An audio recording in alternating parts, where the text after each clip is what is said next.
The Complete Turtle Trader. As a complete amateur in trading, I thought this book was going to be really hard to understand, with a lot of confusing jargon being thrown around. But I was pleasantly surprised to find out that the book isn't too technical. I felt that the focus was more on the personal and individual level rather than the actual turtle trading strategy. Now that's not to say that there weren't technical details covered in the book. In fact, the whole of chapters 4 and 5 were basically dedicated to explaining how the system worked. Well, the majority of the book steers away from this. It makes reference to how the system worked, but never really goes beyond the key details.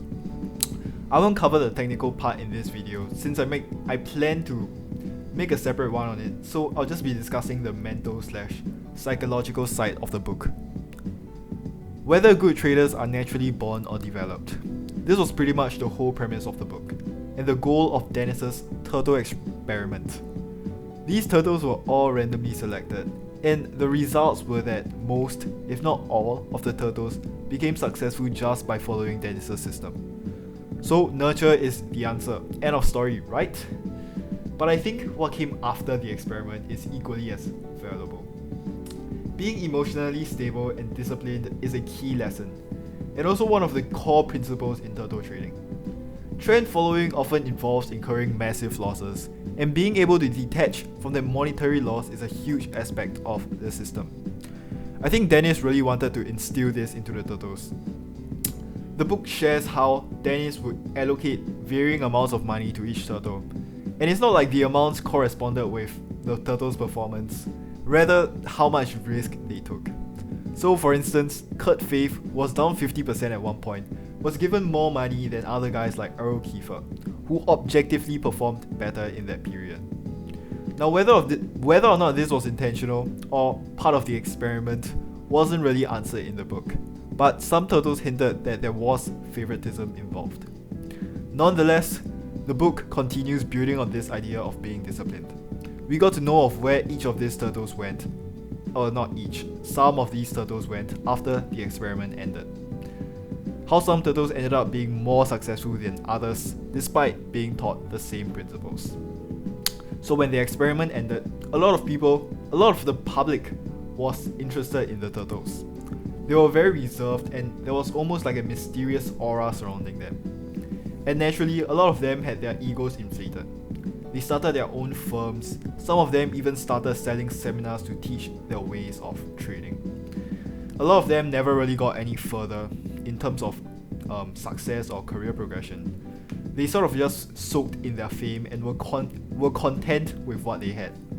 They started to believe that they themselves were special, even though they were randomly selected, rather than what they were taught.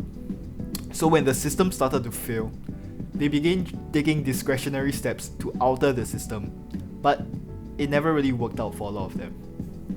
Then we learned about the ones that actually became successful, or more successful. People like Parker, who continued working on his trading firm and stuck to the same system. Salem Abraham, a second generation turtle who similarly worked on his own business outside of just trading and continued sticking to the same principles that eventually made him super wealthy. I think these stories prove that nurture definitely beats nature, but not solely in the aspect of trading. I think more importantly, as individuals, being disciplined in general, being humble, and being able to take massive risks in life is more important. It's equally as important. It's almost poetic how the same rules Dennis taught the turtles were the same ones that translated into real life. So, overall, I give this book 8 out of 10. It was an insightful book overall, and though as a beginner I wish I could have found out more about how this technique was developed and why they avoided fundamental analysis so much. The book did touch on this through Abraham's analogy, which goes like this: bet on the 65% coin even if you don't understand why. Either way, I think the principles taught were mostly accurate. Earlier this year, I participated I participated in a paper trading competition, and I saw these exact patterns play out in my own trading behavior.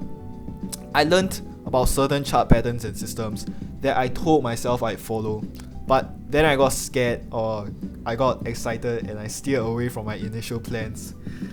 And when I was down, I got even more afraid to trade, which I think this book clearly covered not to do. So sticking to something simple that works, pushing through the losses, I think that's the key lesson I took from this book. My next step is to try to learn and code the 20-day breakout system in turtle trading and track how it performs in backtesting. I'll share my experience here, and it might be a while before then. Goodbye.